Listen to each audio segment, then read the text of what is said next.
नमस्कार। आज बात करेंगे विश्वगुरु भारत की उस तस्वीर की जहां कभी कोई परीक्षा एक बार में नहीं हो सकती है। परीक्षाएं या तो मिसमैनेजमेंट की भेंट चढ़ जाती हैं या अगर हो भी गई तो बाद में उसे रद्द कर दिया जाता है। लेकिन 5 राज्यों के चुनाव में ऐसी कभी कोई समस्या नहीं आती है। समस्या आ भी जाए लेकिन कोई चुनाव रद्द नहीं किया जाता है।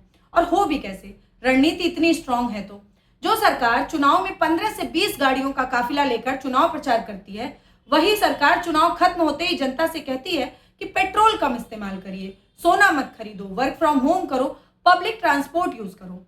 जनता तो हर बार देश हित में सब कर ही लेती है। इस देश की गरीब और मजदूर जनता हमेशा सरकार की नाकामियों का बोझ अपने सिर पर उठा लेती है। लेकिन क्या नेताओं के 200-300 गाड़ियों वाले काफिले कम होंगे? क्या सत्ता अपनी सुविधाओं पर कटौती करेगी? जिस देश में नेता चुनाव सफल कराने के लिए महीनों तक जनता को गुमराह कर सकते हैं, समझ जाइए कि वहां कुर्सी की कीमत कितनी है और युवाओं के भविष्य की चिंता कितनी।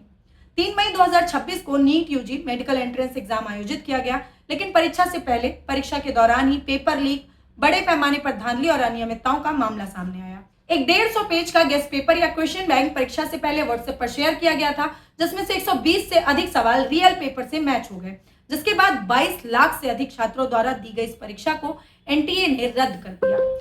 यही एनटीए जिसने एग्जाम में गड़बड़ियों का अच्छा खासा रिकॉर्ड सेट कर रखा है। अब ये पेपर लीक का कोई पहला मामला नहीं था। पिछले 10 सालों में 90 से अधिक परीक्षाओं के पेपर लीक हुए हैं। अभी 2021 फिर 2024 में भी नीट की परीक्षा कैंसिल हुई थी, जिसके बाद सरकार ने बकायदा इसे रोकने के लिए कानून बनाया था, सजा के प्रावधान बनाए गए थे, बड़ी बड़ी बातें हुई थी। और फिर क्या हुआ? अब इतने नियम कानून बने, फिर कैसे हो गया पेपर लीक? सिस्टम में कहां गड़बड़ी आ गई? किससे पूछा जाए? कौन देगा जवाब? कौन लेगा अकाउंटेबिलिटी? हमारे शिक्षा मंत्री? बिल्कुल नहीं। वो तो सवालों से मुंह चुराकर चुप्पी साध लेते हैं, लेकिन इस चुप्पी को गलती से भी शर्म या माफी मत समझिएगा। जब यही युवा कल सड़कों पर उतरेंगे, अपने हक की, अपने हित की मांग करेंगे, तो पता है बदले में इन्हें क्या दिया जाएगा? इन्हीं पुलिस वालों की लाठियां और डिटेंशन।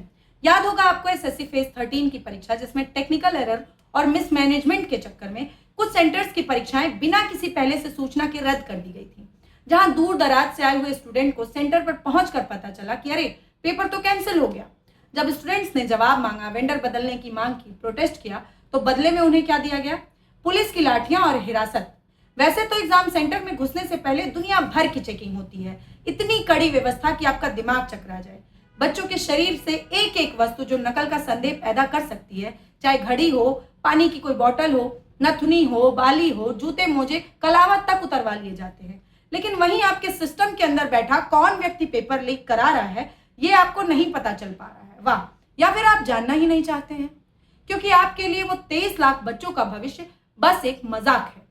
शायद अपने बच्चों को विदेशों में पढ़ाने वाले हमारे देश के अनपढ़ नेता नहीं समझ सकते बच्चों की उस मानसिक स्थिति को, जहां बच्चे सब कुछ छोड़कर, अपना घर परिवार, अपने दोस्त, अपने रिश्ते, पार्टी, फन, सब कुछ छोड़कर बस एक पेपर के इर्द गिर्द एक दुनिया बना लेते हैं। परीक्षा ही उन बच्चों के लिए त्योहार बन जाता है।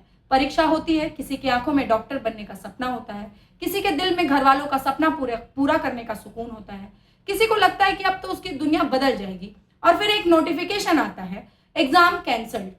ये बच्चे फेल हो गए, लेकिन एग्जाम में नहीं, इन्हें हमारे सिस्टम ने हराया है।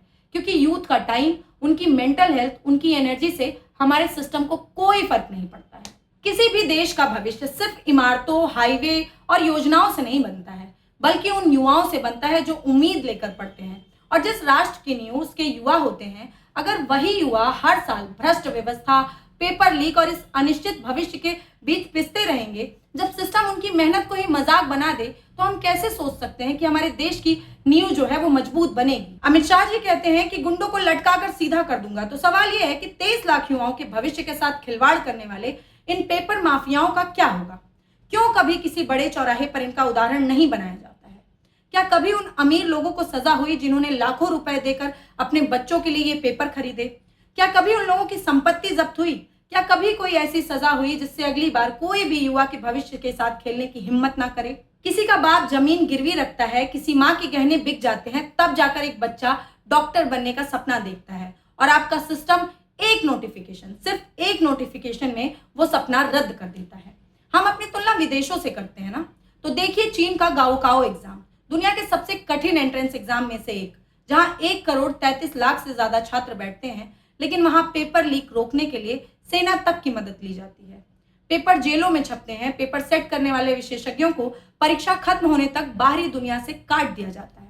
मिलिट्री की निगरानी रहती है क्योंकि वहां परीक्षा बस एक एग्जाम नहीं है, वो राष्ट्र की जिम्मेदारी मानी जाती है। और हमारे यहाँ कानून भी है, एजेंसियां भी हैं, टेक्नोलॉजी भी है, फिर भी हर साल पेपर लीक हो जाते हैं। तो समस्या आखिर है कहाँ? कैसे हर साल कानून बनने के बावजूद पेपर लीक हो रहे हैं? क्यों हम चीन की तरह अपने एग्जाम सिस्टम को राष्ट्रीय जिम्मेदारी नहीं मान पा रहे हैं? क्या हमारा सिस्टम इतना कमजोर है या फिर कुछ लोगों के लिए युवाओं का भविष्य सिर्फ एक बिजनेस बन चुका है, हर जगह बस पैसा? क्यों हमारे यहाँ ऐसा कोई डर नहीं कि अगर किसी ने 23 लाख बच्चों के भविष्य के साथ खिलवाड़ किया तो उसकी आने वाली पीढ़ियां भी उस सजा को याद रख सकें? क्यों हर बार जांच कमेटियां बनती हैं, बयान दिए जाते हैं, मीडिया डिबेट होती है और फिर सब लोग शांत हो जाते हैं? और सबसे बड़ा सवाल, अगर सरकार 140 करोड़ लोगों के देश में चुनाव बिना किसी लीक, बिना किसी कैंसल और बिना किसी गड़बड़ी के करा सकती है, तो क्या 23 लाख छात्रों की एक परीक्षा ईमानदारी से नहीं करा सकती है? सच तो यह है कि इस देश में सत्ता की परीक्षा ज्यादा महत्वपूर्ण हो चुकी है, युवाओं की परीक्षा नहीं। कुर्सी बचाने के लिए पूरा सिस्टम 24 घंटे एक्टिव हो जाता है, लेकिन युवाओं के सपने बचाने के लिए वही सिस्टम या तो सो जाता है या फिर चुप हो जाता है। याद रखिए, पेपर लीक सिर्फ एक अपराध नहीं है, ये करोड़ों युवाओं के आत्मविश्वास की हत्या है।